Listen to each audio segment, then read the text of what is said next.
poised to give us...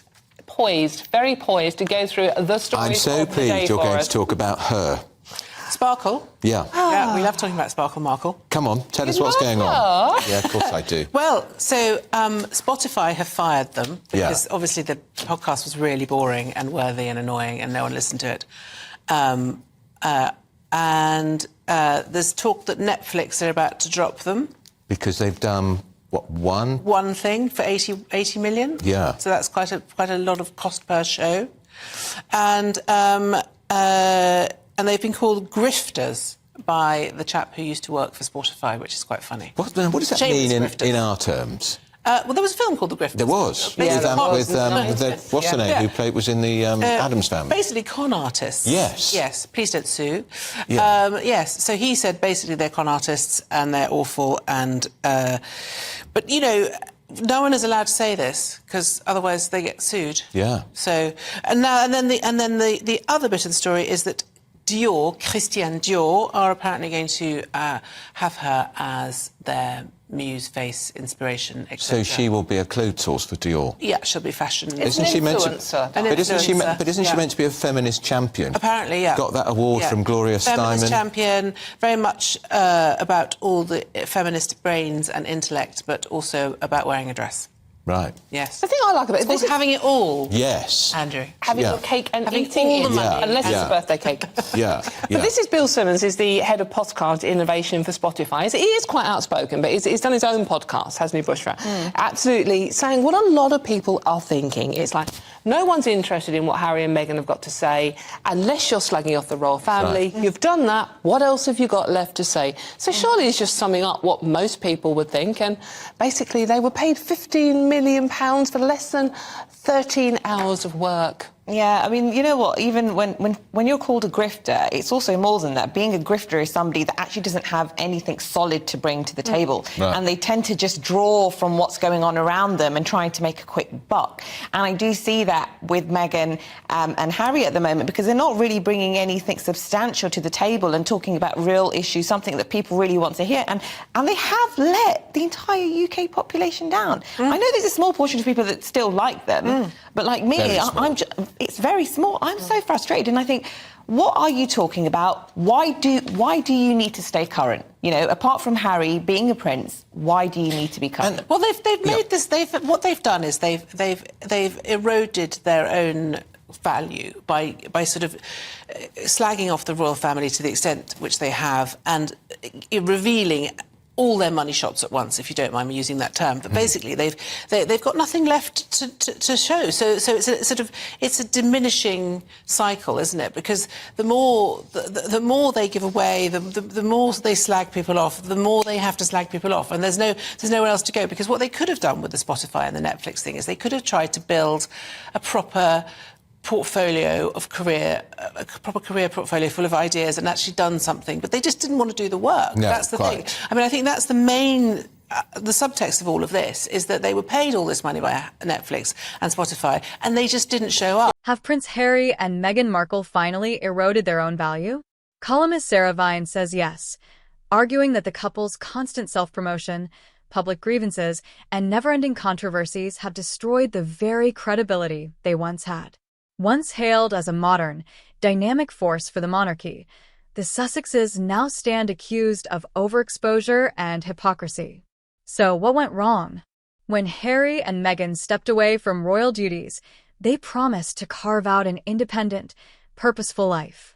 But as Sarah Vine points out, their story has become one long complaint. Instead of building something new, the couple has spent years revisiting old wounds, from the Oprah interview to Netflix documentaries and Prince Harry's memoir, Spare. The public, she says, has grown tired of the constant negativity.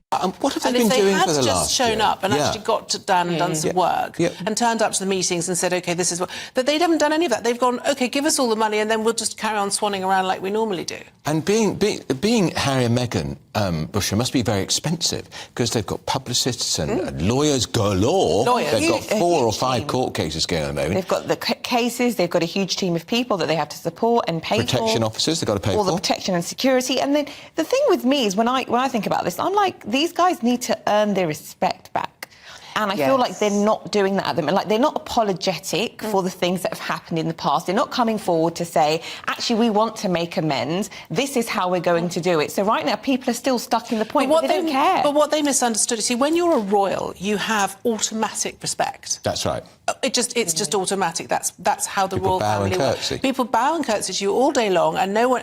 So what they did was they thought, we're going to turn our back on all of the royal stuff, but we still want to be treated as though we're royals. But no, because you're not royals anymore. And most normal people, if they go out into the world and sign a contract with a company, are expected to deliver what they've signed the contract for. And that's the category error that they made. They still thought, oh, we're still royal. We don't have to actually do anything. Do you think she's ever going to write this book we keep hearing she's going to write? What about? What's it going to be about? There's one left in the deal. It's a 4-book deal. She's done the children's book. There's one left in the deal. The children's book was unbelievably done. Can anyone remember what it was called?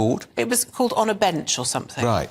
The Bench? And I was arguing in a TV debate with a woman called Yasmin Al-Brown, who you'll probably know, who's a great supporter. Yes. But there are one or two of Meghan, and she said the podcasts were brilliant. Were they? So, there were 12. How many did you listen to? 2! And this is one of our great supporters. Oh, yeah, we used to have to listen to them because they used to drop on a Tuesday, do you remember? I do. Every Tuesday was Meghan podcast day, so you had to listen to it. And it was just the same thing with a different filter on it.